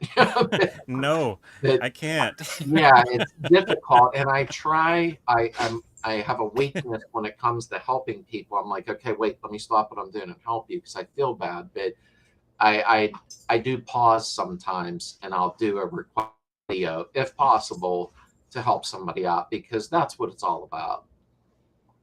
Absolutely. Yeah. I've got Dweezil's doors taken apart right now, and I have been going through the window regulators. I am certain you'll be sharing something that I have not done. I don't so I'll know. be checking out that video for sure. I scouted around YouTube, as ignorant as it may sound, to see if anybody did what I normally do, and nobody has. So I'm going to do it. Got to do the film tomorrow, the next day, and have it edited enough for Friday. But people are going to be either surprised or go, I don't want to go through that extra hour of work, to where it makes it like just brand new again. And that's what my goal is to show and share this with people this week. Like I said, requested videos can be tough, and that. I mean, it'd be like me saying to you, hey, can you pull the transmission out of the Weasel and show me something? You'd be like, I can't do that right now. So when people do request videos, I do them. It just depends. Sometimes I tell them, you're going to have to wait 4 or 5 weeks till I can get to that. And I've had people actually get mad at me and tell me, never mind, forget it. And I'm like, well, okay, you have a nice day, though, and I hope things work out, But for the most part, 99% of the folks have been great. The comments, the emails, the Facebook messages, I try to keep up as much as I can, with helping people. Sometimes it's delayed a day and they're stuck in the middle of something, and I'll feel bad and go, oh, I should have just told them, just wait, don't touch anything. Not that I know everything, but I think it's all about helping. I think in this world, if more folks, even out of the VW circuit, would be a little more kind. We say this a lot at the end of his videos. Be kind to one another. That's all we need to do. And, and I'm at fault. I'm an idiot too sometimes, but it's, I know, I'm an idiot. It's not hard. I've felt that from one idiot to another. And my daughter was always famous for saying something, as she's growing up in a different generation than I, and it doesn't cost anything to be nice, though. And that hit me one day, the way she said it. And then I knew somebody was being an idiot with her. But it doesn't cost anything to be nice to one another. And I'm at fault, too, sometimes. Ways, I'll admit that, but I'm human. But this is like a very unique community, very loving and caring community. And even quite a few of the male, mostly my following is male, and then there's some female who've been great too. A lot of them said, hey, I showed my wife your wife's channel, And I just think that's really thoughtful, you know what I mean? Because Heather's not out to be monetized or anything. She likes what she does, you know, and she's trying to share nature with people so they can, you know, for a Zen feeling. But, you know, it's the community for Volkswagen, I think, is amazing. I really, really mean that. I agree 100%. I love our little corner of the internet here where we're all so good to each other. And there's Yeah. things that we disagree on, but we get it right. They're honest disagreements. Yeah. Right. Right. Right. Right? It's okay if people have, in fact, that's natural. We all have different things that we like and don't like, and talents and things that we're terrible at, and so on. All of that's fine. If we could just be honest and nice to each other, then Yeah. I think we all have a better experience. And, you know, Yeah. try working with someone that you've been mean to. Hmm. Right? There's something that gets said every now and then, is that a person may not remember what you did to them, but they'll remember how you made them feel. Yes, exactly. And I think what it is we have enough pressure in the world right now with everything going on, you know, so many changes taking effect. And I have learned that, please go lay down. Okay. I'm sorry. I don't know if you can hear that. My No dogs worries. are We have going 4 off. dogs involved. Oh, yeah. They think it's WWF. It's okay. They're wrestling in here now. And, you know, we have enough stress in the world that they're making me lose my train of thought.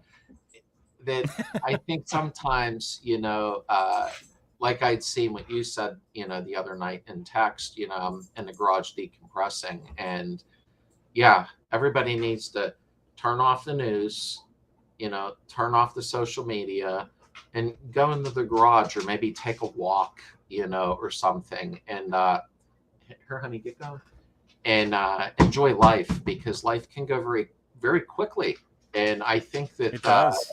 surrounding ourselves with good people, our hobbies, even if your hobby isn't just Volkswagen, I've caught some of the, it's funny, some of the Volkswagen folks on Heather's, you know, channel saying, oh, wait, what about the tulip bulbs? And when should I do this? And I'm like, hey, man, what are you doing? I didn't know you did that stuff. You know, so we have so many different interests. It's really amazing, you know. I hope it doesn't ever go away, and I don't expect it will. No. I think we've got a good thing going on, and We do. I appreciate being a part of it. And we can We- tell from how yeah. awesome everybody's being in the chat. Absolutely. I'm trying to look. I just don't want to look away from the camera because I feel like I'm being rude. I'm trying to look at the screen and look. No, it's all good.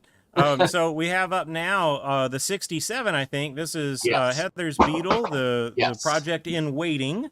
Yes. But yeah, this one's next on the list. So we've gone from the beginning here, right? We've gone from your first Yeah. cars to what you're working on now. Absolutely. Yeah. The a buddy of mine that has that salvage yard, which I don't know if I want to call it a salvage yard. It's just his place where he has private property that he stockpiles Volkswagens. So he does, which is very nice of him, allow me to film when I'm there. And for some reason, a lot of people really like watching the salvage yard videos. I have no idea. And Heather likes going there. She loves being there, you know, and sometimes I'll turn and she's gone. She's out messing around looking in cars. I'm like, could you give me a hand a minute? He called me and he said, I need you to come down here like right now. I thought something had happened. I actually felt that jolt. I'm like, oh no. Mm. And he said, but grab your camera. And I'm like, oh, okay, then this is something good. And he acquired that 67 problems. I mean, when I seen it, I had looked inside first and seen the solid floors and the heater channels. And I'm like, oh my, you know, then I realized somebody cut the whole dash off. I'm like, oh, that's not going to be fun, you know, but they did switch it to an IRS. They put no bolts back on the body. Have no idea. One self-tapper in the back. Oh no. I said, I don't think We we just better... had faith, I guess. It's like, wow. And I think they were setting it up for a drag bug because I know who had it. And they ripped the wiring out of it and did everything. And I was going to pass. I was kind of like, I don't know, I got too much going on.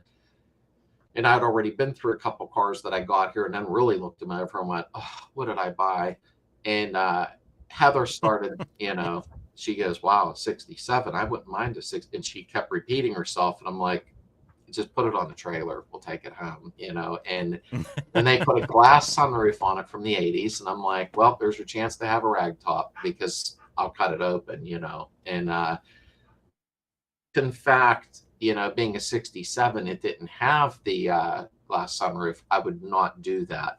But there's already a big hole there, and I'm not putting another roof on it. So it actually was a great find. He did give me a motor with it that probably needs rebuilt, but it's a good motor, spinning free. And he gave me a really good deal on it. It's just somebody had really started playing games. So I told Heather, I think the best thing we could do, and this will be great for people to see, is we're going to take the body off of it, because I would rather do it my way and know that it's done the way I need it to be. And Sure. Even the way they welded the door panels, or I'm sorry, that was horrible, the floor pans in, they just ran a weld all the way down, and I'm like, those are going to crack. So I think the best thing to do is to pull the body off and start from scratch. And I think that's where Heather must have thought, oh, I'll drive it like a patina, we'll whip a motor in. And I'm like, no, we can't do that. So, but it'll maybe be the clown car next to it. Yeah. Yeah. So it's going to be a fun project. That'll get started probably early mid-spring, whenever, I get the 68 finished. And she said, well, I can just start on it now. And I rather she didn't. I want to get the body off of it. I think it would be the best to do it that way, In good time, it's going to happen, and we know that you'll share what you can from the process, and it'll be awesome information for us. Absolutely. That was the last picture that I had. I do want to go back here. I don't want to leave anybody hanging. I didn't see any guesses about what amusement park ride the Vega shows up in. So here's the answer. It's the Epcot ball. It's called Spaceship Earth is the name of the ride. But you know that giant golf ball thing at Epcot? Oh, yeah, yeah. Yeah. Inside that is this ride called Spaceship Earth, and this is outside the garage. There's like displays through history inside this thing. And so this car is parked outside a garage where a composite of Steve Jobs and Bill Gates was concocted in a mannequin form as they created the first personal computer. So that's how they documented that bit of history. But That's yeah, kind of a neat really thing. But right there in the middle of the ride, you're halfway up in this giant ball, and there's a car sitting there. And it's one of these. It's a Vega. I never even knew that. That was really, really good. Yeah, pretty cool stuff. All right, we had one other thing, and then a couple of fun bits here. We have a video. We haven't seen this car yet, but this was something that you also shared with us. Yeah. I think it's got some dual carbs in it and a lot of sauce. That was actually 72 Standard that I picked up about 10 years ago. Actually, I got pulled over after that for riding with my deck lid on. But my son happened to film me leaving, and then the police were up the road. But they wanted to see the car more than, yell at me. But I picked that up. It was about an hour and a half from home, and it was a nice adventure. Son and I went and picked it up, and it needed a transmission. Second gear was gone, but I drove it home, and one thing led to another. Dual set of Webers, some glass pad, and it actually was a nice running car. I didn't even paint it in the end because life got hectic, and right at that time, most of my children were getting right at that age to start driving, and I said to my son, I got a surprise for you. And I ended up trading that for a Jeep for him and to get him on the road. And I did enjoy the car for a little while, but my focus was so much on my children because it's like a vital age, 15, 16, 17, because they're trying to get, and he had already started, trying to work, save money. but I thought, here's a nice surprise, you know. So it was everything I had did when it came to that Valiant, you know, that Beetle. A lot of times right then and there, I go, you know what, I'm going to get rid of this and fund a project for my kids so they have a nice car. And I tried to give them each a start, you know, to get them motivated and learn how to work on things and move along. And it worked out good. And just about 2 years ago is when they've all been. I mean, I have one left at home. Great gal. She's 24. She works hard. She does her own thing, you know. And Gracie 2 years ago, the red Super Beetle, and I thought, okay, now it's my time. Pretty sure. And that's when I started, you know, with everything and the channel. And that was my kids who pushed me to do YouTube. I wasn't going to do it. Wow, what a fascinating story, from how you got started in it to how you're sharing it with everyone through YouTube now. I know Right. it's appreciated, and it's for realsies. It's a genuine thing that you're offering everyone, and it really shows. It comes through in the work that you do. I appreciate that. I really do. I had watched YouTube off and on, you know, and I never realized the Volkswagen content, you know, that was on YouTube 2 years ago, right before I was starting. And my kids started really, you know, almost aggravating me, saying, you're in the garage anyhow, just film, and they pushed and pushed. And I says, maybe I'll try a couple and then that's it. I don't have time for that. And then I got hooked, you know, and thought, wow, this is nice. And it was kind of fun. It was a learning curve, you know, like anything in life. And Yeah. like I said, I think it's so rewarding when people use it's not an advantage that I had at a young age, besides the Chilton's manual, which wasn't a very good manual. You know, we had Their no Briggs manual wasn't too bad. yeah, I should have bought a Bentley. I don't know what I was thinking, but you know, we didn't have like now. You know, I can get absent-minded on a torque value, and I hurry up, pick up my phone up the garage, look, I'm like, oh, that's right, you know, it's 16 foot-pound, and I even try to stress in a lot of my videos, even though it's coming from the Bentley, I will say, you know, I'm going to torque this to X pounds. And I tell them, but you do what you want and look it up yourself, because sometimes that can almost lead into a debate like oil, which you never bring oil up, I found out. But, you know, it's amazing, because I think back now 40 years ago and I think, how did I figure anything out? There's no internet. Like, I guess it was trial and error when I was young, you know, so I think there's a big advantage now for the younger ones and for all of us, you know, as to get on YouTube if we want to try to find something out, and then go through 5 videos and think which one was right. Well, you know, when I started with engines and things at a pretty young age without the internet. The internet didn't come till a decade later or so for me. Right. And it's like you say, you had to want it, you know, you had to be curious. You didn't know what you were missing, and that helped to some extent. And you found your way through it, through a Yeah. little bit of trial and error on a case. Well, like, that didn't work. And so, Yeah. Yeah. so You're you right. don't do that again. And Oh yeah. you develop a sense about mechanical things, and Yeah. and I don't think you have to come from the time that we did to develop that by any No. means, but by, like we've been saying today, you stay curious about the process that you're working through and read the signs. The way forward will show itself. Absolutely. You know, we didn't have advantages back then to the internet or cell phone usage, but it almost seemed like a better time to me, you know.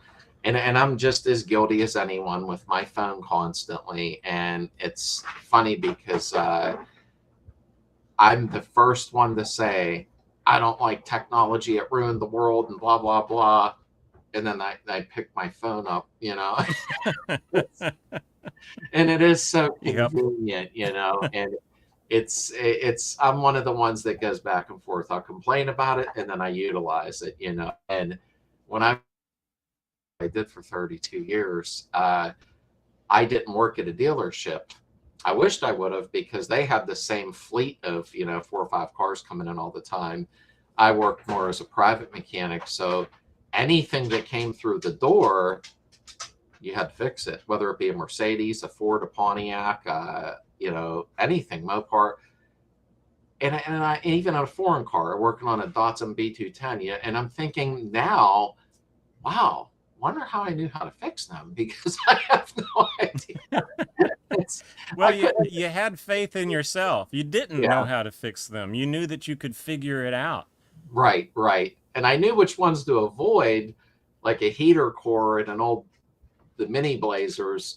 I think, yeah, the guy I hired can do that, because I'm not doing it anymore. But it's been a good life. I really am blessed, with my family and my friends, and I extend that to people. I don't like to say followers or subscribers. I call them, it's out of respect, and it has been wonderful. It really, really has been. Anything that I do or you do, or Gary does, or any of them, we're just trying to help other people. And it is so much fun sometimes. It really is, especially when you see that comment saying, I needed this video, thank you. And there's never thanks needed, but it puts that smile on your face like, yes, it worked.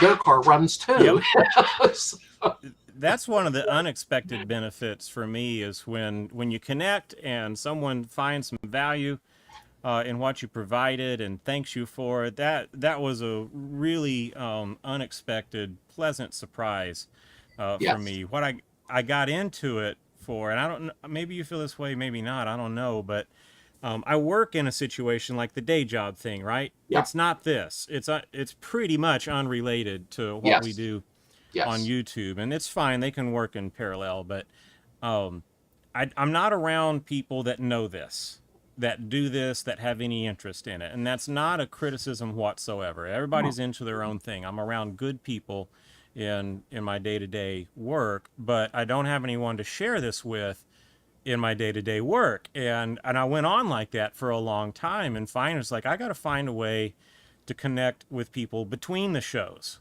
that I get to go to. I'm fortunate that there's some good shows in my basic area, and I really enjoy attending them and being face-to-face with people, but I want to connect with some folks that like this in between those times, and that's been one of the wonderful things about being involved in YouTube. So we offer something in exchange for that interaction for folks, and being a part of this great group of people that have coalesced around Volkswagens on YouTube.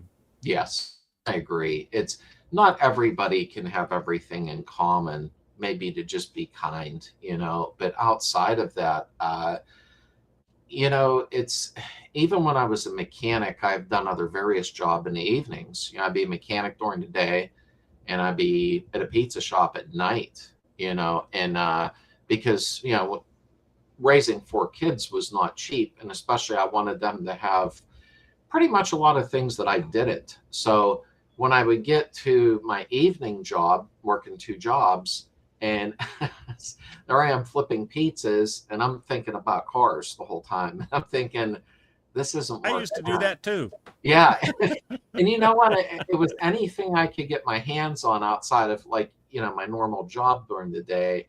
I tried so hard, because I wanted, I didn't want my children in, like, a daycare or anything. I wanted them to be in a family and continually. And flipping pizzas at night, there was a few guys that I had found out after months and months that, oh yeah, I work for so-and-so's garage during the day. And I'm like, oh yeah, well then it was car talk all night while I'm spinning dough. So it's felt as I get older, to put in the hours that I did, because I am 58 years old, and I mean, I feel great. I'm so lucky so far. But I used to go in the garage 10, 12 hours, where Heather would come in and go, hun, you didn't even eat dinner, and she'd bring dinner up, Now it's like I get in there and I'm 6, 8 hours deep, and I'm like, my back hurts. Yeah. I don't know how I did it years ago. Yeah, and we're thinking I've only been doing this for that's not even a whole day's work, and I'm Yeah, like, ugh. yeah, right. But funny thing about aging.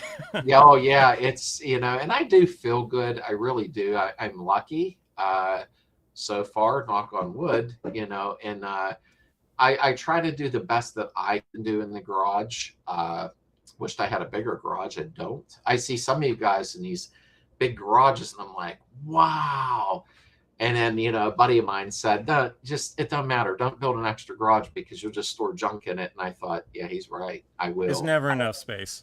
Yeah, there isn't. No matter what, you're right. There's never enough space.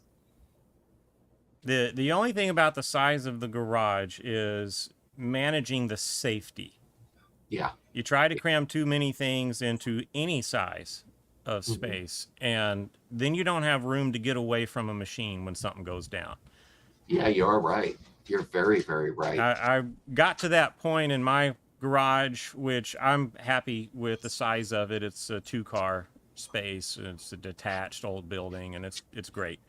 But I did get there where I had to make the decision one day. I was like, all right, I got to decide, is this a shop or is it a catch-all garage like most garages out there? Yeah. But it can't be both, because I'm too close to this wire brush or whatever it is. And so I made the decision like, well, this is my priority. It's a shop. Everything else has to go to the curb or the attic or give it away or whatever. Well, I did take some things from the garage because people started just giving me things. Or like, hey, I have a couple extra of these fan trowels. Do you want them? I'm like, well, yeah, don't throw them out. That's old German stuff. Do you want these? I have 4 carbs that they were laying in a box. I'm like, yeah, give me them. Next thing I know, I don't touch part of the game room. That's room, but beyond that is the basement.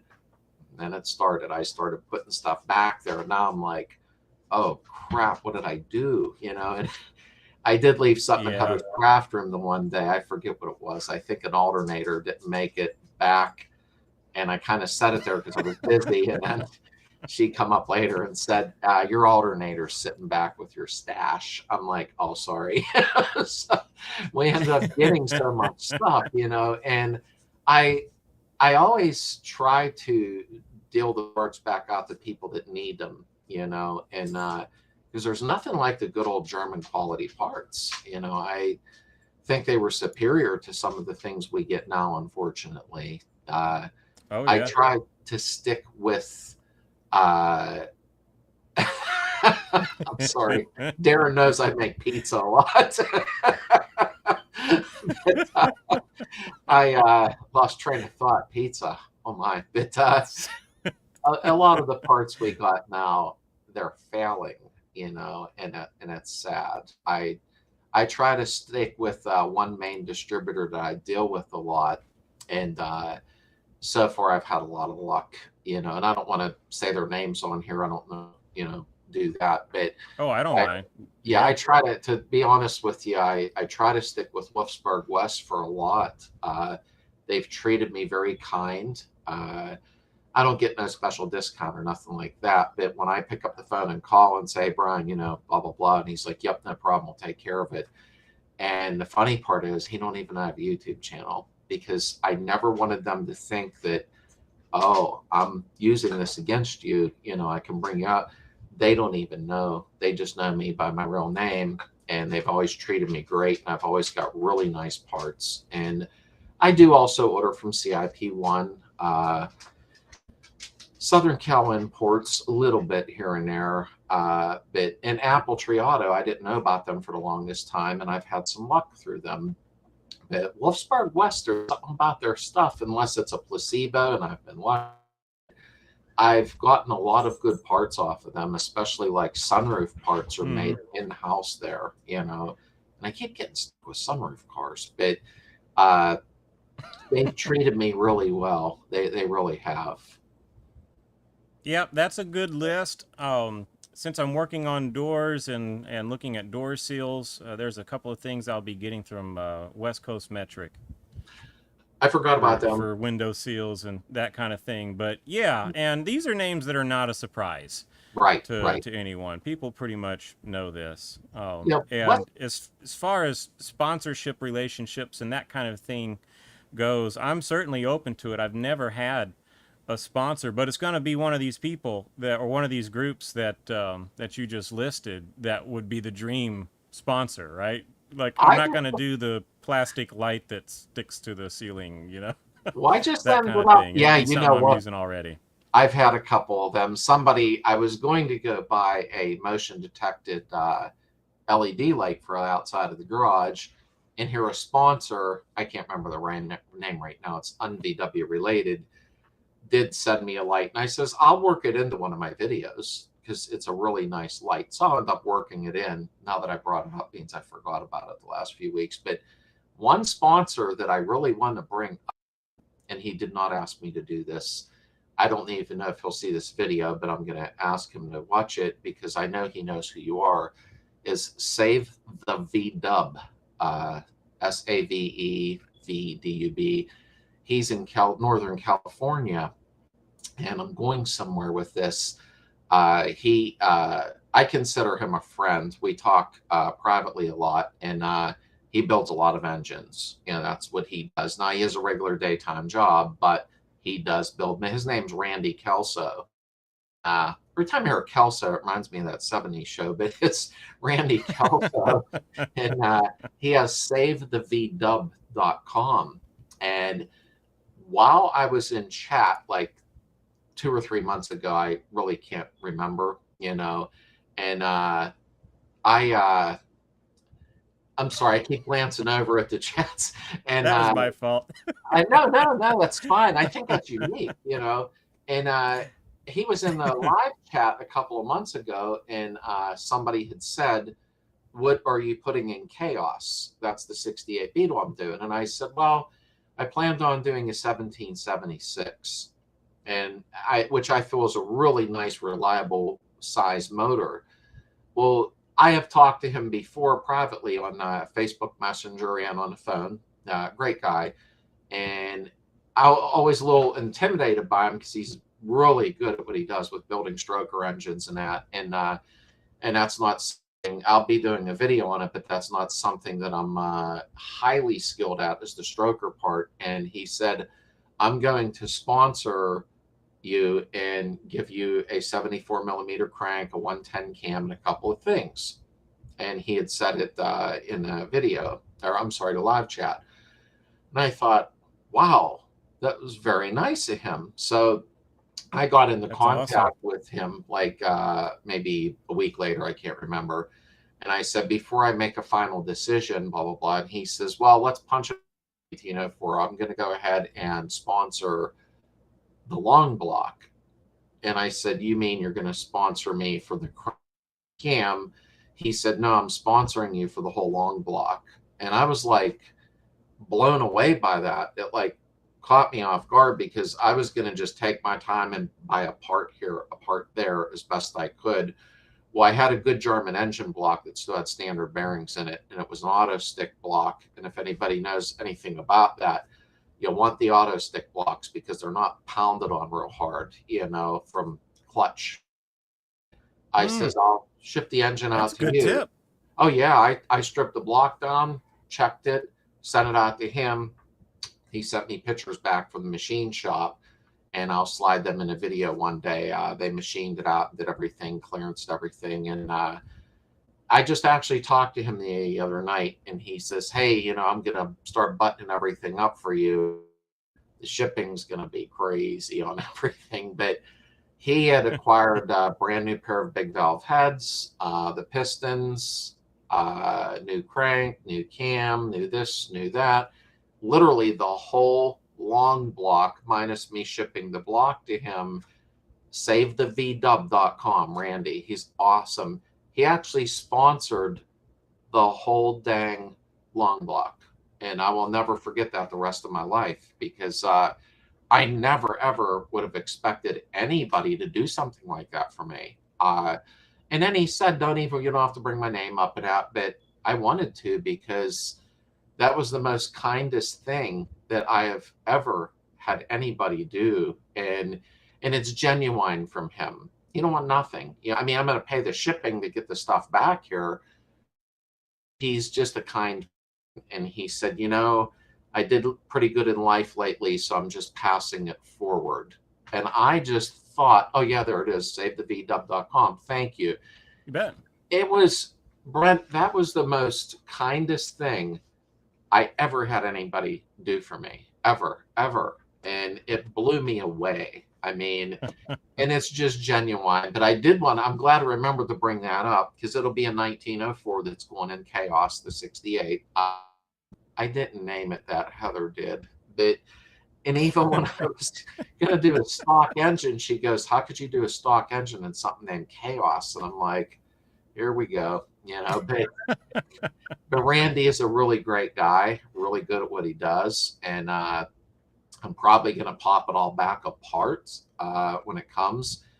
I try to do what I promised, and I did promise I would do a build, and film it into 1, 2, 3 parts or whatever up close. Little nervous about it, stock, no big deal. But even the 1776, no big deal. But now that you throw in a stroker crank, with compression ratio and custom fit push rods that need cut, now my brain's like, uh-oh. So I'm a little nervous about that, and I won't leave it together and disappoint anyone, but I had to bring him up. I almost forgot, not out of ignorance, out of age, that he's been a blessing. I would have expected anybody to sponsor me like that. It caught me completely off guard. And I've actually gained some sponsors on other things, like Russ Bullitt got a hold of me. Very nice lady. Her name was Allison. And the reason that I chose to accept that offer is a buddy of mine that absolutely will not take care of himself at all. And you know who you are. You're watching probably. He used Russ Bullitt like 7 years ago. And we live in a Rust Belt, as you know. He will not hose his truck off, clean it or nothing. And we redid his frame years ago. Yeah. And this Rust Bullitt amazed me. I was like, wow, this stuff really does work. So, and then I've gotten sponsors, with things that I did decline, like, would you like to try out our new OBD2 scanner? And I'm like, well, I can't scan a Beetle, and I'm not going to. It has to make sense. Yeah, it has to, and the garage light thing will be on my garage, so I'm going to slip it into one of the videos.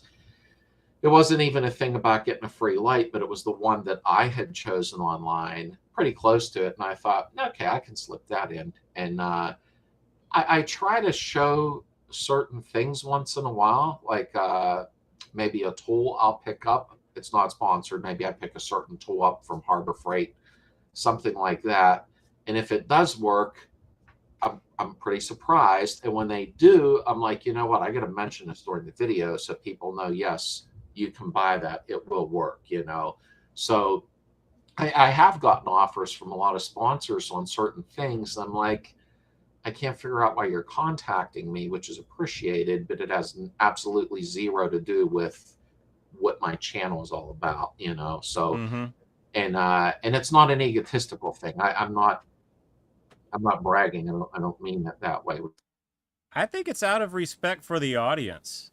Yeah. They're not here to be pitched to, right. But if there's something that makes sense, a tool that we're going to use anyway, right, or some bit of information to share where all the parties are in alignment of what they're trying to achieve. One's going to be a vendor, we're the ones that's the pass-through for the information, and there's someone who's going to benefit from it. And some mutually advantageous exchange, that's okay. But the random out of nowhere things that don't have anything to do with the content, that's probably best to be avoided, simply out of respect for the audience. And that's the thing. If it can relate to what we're doing, like Rust Bullitt, VW Beetle's Rust, okay, yeah, I did that. And I trust the product because I've utilized it before. I didn't mind. There's a couple other things. Somebody sent me a battery style tender that does automatic this, automatic that. And I thought that is good for Beetle stuff. So I'll eventually film that. There was a few things that I told, no, I'm sorry. I appreciate the offer. It absolutely has nothing to do with the club people that are following me. Like Gary did a yes welder.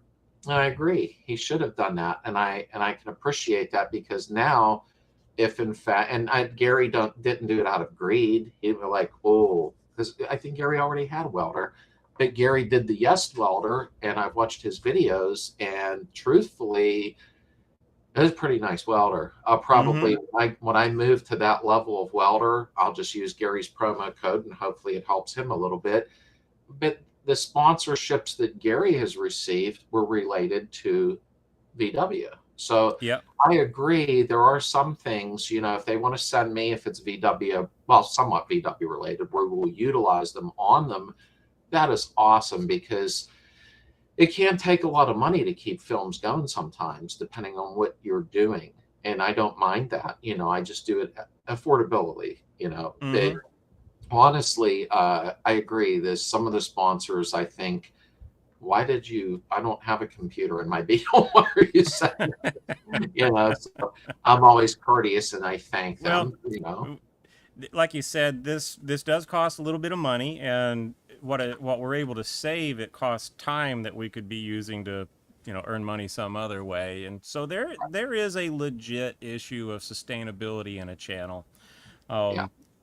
Whitetail Rancher is very supportive. He's done a super chat today. That's another way that channels benefit from an awesome audience like the folks here today. So just want to shout out Whitetail Rancher, or Michael, and thank him for his support. And that's what it does. It's not expected from anybody, but it is a very helpful way to sustain what content is coming a person's way, if they want to do that, right? And Right. have the wherewithal to do so. Otherwise, don't worry about it. Thanks for being here, right? Right. Just And viewership is enough. he's a very nice guy.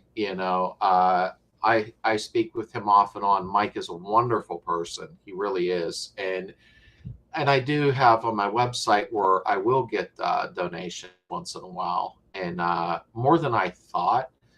And almost sometimes it feels awkward. I get embarrassed, because I think, oh geez, I did put the donation tab up. I didn't think anybody would ever really use it, but I do put it to good use. I never, take the money and go out and sit and drink beer, because I don't drink, but I put it to good use when it comes in. But I think sometimes, though, I do feel awkward, because I always send a thank you email, and pour my heart out, basically, on thank you. That was your hard-earned money that you chose to donate, and it shows you that there is a lot of kindness, that people do appreciate, what we do. And honestly, that's why I always thought the VW community, I think, is a little different, because I had belonged to muscle car communities over the years and different things, not on YouTube, but in general speaking. And there's something special about the VW community that just blows me away. Indeed. Yeah, it's a really special thing that we have here with all the folks that show up and pursue their hobbies through YouTube, and connecting with us through our channels, and each other through chat. It's a wonderful thing. Yeah, it is. I do agree. Let me do one more thing here. We've got a couple of segments that if we want to do, we save till the end. So here's the one that I want to focus on today. It's called Reflections in the Oil. So this is the deep thought, the quote that's come from elsewhere that has something to do with what we're talking about today. So this one came from an education expert that has sadly passed on. Sir Ken Robinson said that curiosity is the engine of achievement, and that kind of fits our through line for today. Yeah. And kind of our theme of how we got here, and how we'll be moving forward. Right. Well, very cool stuff. Well, you have anything else that you wanted to share or promote? We're a little over 2 hours in here. We're marathoners. Oh yeah, we are. I didn't even Isn't that crazy? I want to thank everybody for hanging in with us, but I want to give you one more shot here. If you have anything else you wanted to tell the audience, or promote, or... Well, if you can go to sladesvwbeetle.com, there's lots to see and do there. And I always say that at the beginning of my videos and torture people. But outside of that, I just want to say thank you, because without people viewing the videos or being part of the community, I would not exist on YouTube, and I think sometimes I still get blown away when I look and see so many views on a video and think, wow, that many people really are watching these videos. It Yeah. surprises me. And I think I'm just a little grain of sand compared to the community, you know. And I had heard a saying once, you know, what footprints will you leave behind in the sand? Uh, That's a good hopefully, one.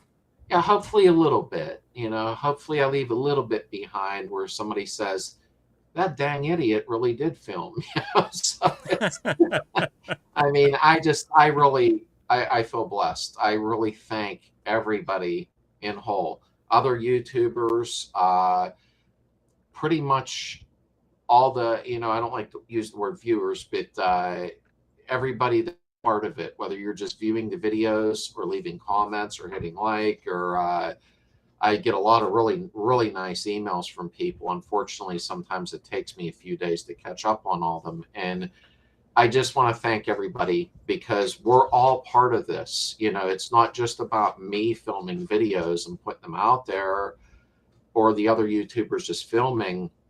It's everybody from young to old, to male to female. It's just everybody in whole. And I am very, very thankful for everybody. I really, really mean that from the bottom of my heart. Couldn't have said it better myself. Very well put, and I agree with all of the above. Thank you. But thank you so much for being with us today on Happy Garage Live. You've been an awesome guest, Slade. Everybody go and check him out at his YouTube channel. I messed things up again. Slade's VW Beetle on YouTube, sladesvwbeetle.com, and Slade Beetles on Facebook. And we will see you again next time. Thanks once again, everyone, for being with us today. Get out in your garage, get a little bit done, and we'll see you again soon.